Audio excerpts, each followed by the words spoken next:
à toutes et à tous ma team, j'espère que vous allez bien aujourd'hui pour cette nouvelle vidéo. On se retrouve pour le résumé complet de l'étape 17 de la Vuelta 2020, Tour d'Espagne 2020. Une étape de montagne au programme aujourd'hui pour un total de 178,2 km. Ça reliait la ville de Sequeiros à l'alto de la Covatilla avec le profil suivant que vous pouvez voir à l'écran.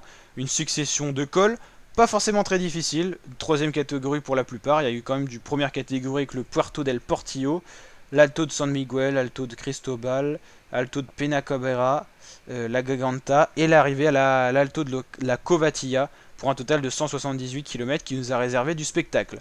Une échappée s'est formée avec beaucoup de coureurs, 34 coureurs composant cette échappée. Le tri s'est fait au fur et à mesure des ascensions avec par exemple déjà dans l'avant-dernière ascension de la Garganta, on n'avait plus que 22 coureurs, donc déjà 12 lâchés. Il y avait aussi des équipiers qui ont servi à rouler pour justement augmenter l'écart peloton échappé. Au niveau du peloton, il ne s'est pas passé grand chose jusqu'à l'alto de la Garganta.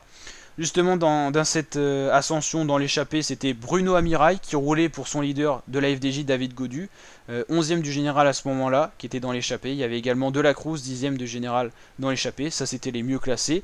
On a eu l'attaque derrière dans le peloton, après avoir roulé pendant de nombreux kilomètres, la Movistar a fait attaquer Marc Soler.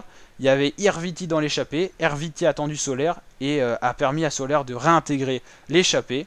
Ensuite on a attaqué l'ascension finale. Et finalement on a eu des attaques, on a un trio qui s'est formé à l'avant avec les hommes les plus forts de l'échappée, Yon Izagirre pour la Astana, on avait Gino Mader et un troisième coureur, donc on formait un trio à l'avant. Derrière on avait les poursuivants avec toujours Bruno Amirail qui emmenait Gaudu, Guillaume Martin, De La Cruz, Marc Soler qui a fini par être décroché. Ses efforts consentis dans la Garganta, l'avant-dernière ascension, l'ont pas permis de suivre dans la dernière ascension, ce qui est assez dommage. Du côté du peloton, il s'est pas passé grand chose. Ensuite, dans les poursuivants, Gaudu est passé à l'attaque. Il a été suivi par Guillaume Martin. Puis il a continué tout seul, David Gaudu, parce que Guillaume Martin, le maillot à pois, a craqué. Et Gaudu a réussi à revenir sur les trios et à aller faire sauter un par un. Enfin, ils étaient déjà un petit peu éparpillés sur la pente au moment où ils sont revenus. C'était pas un trio bien constitué, mais ils étaient un peu éparpillés sur la pente finale qui était assez quand même costaud. Et donc David Gaudu est parti en solitaire pour aller s'imposer pour cette étape. Deuxième victoire d'étape pour ce Français sur cette Vuelta et avec en plus un top 10 à la prime. C'est ce qu'on va voir après. Au niveau du général, qu'est-ce qui s'est passé?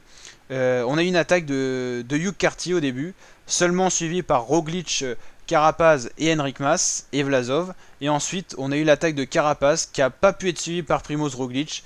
Et à noter aussi que Dan Martin, le quatrième du général, a été en difficulté dans l'ascension finale.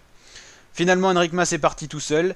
Il est arrivé donc avant Roglic, mais il a récupéré que 20 secondes. Il lui en fallait 45 pour gagner la Vuelta. Roglic arrive donc sur la ligne, un peu en difficulté, mais gagne donc cette Vuelta. Il ne la perd pas. Donc au niveau du général et du classement de l'étape, on va aller voir ça. Au niveau de l'étape, donc Gaudu qui gagne devant Mader et Donovan qui avait constitué le trio. Donc Gaudu, Mader, Izagirre, De La Cruz, Donovan, Storer, Guillaume Martin, Carapaz pour les leaders, Hugh Carty, Roglic, Enric Mas, Soler. Au niveau du général, ça donne quoi? Ça donne Roglic maillot rouge. Il gagne la Vuelta pour 24 secondes d'avance sur Carapaz. Hugh Carty 3ème, Dan Martin 4ème, 5ème Enric Mas, 6ème Woodpool, 7ème De La Cruz, 8ème Gaudu, 9ème Großschartner et 10ème Alejandro Valverde. Et voilà, et Guillaume Martin fait également 14ème. Maillot vert, c'est Roglic. Meilleur grimpeur, c'est Guillaume Martin. Meilleur jeune, c'est Enric Mas. Et meilleure équipe, c'est la Movistar devant la team Jumbo-Visma de Roglic. Donc n'hésitez pas à liker ce résumé s'il vous a plu et à vous abonner et activer la cloche pour d'autres vidéos de ce genre. Je vous dis à très bientôt pour de nouvelles vidéos. Ciao ma team.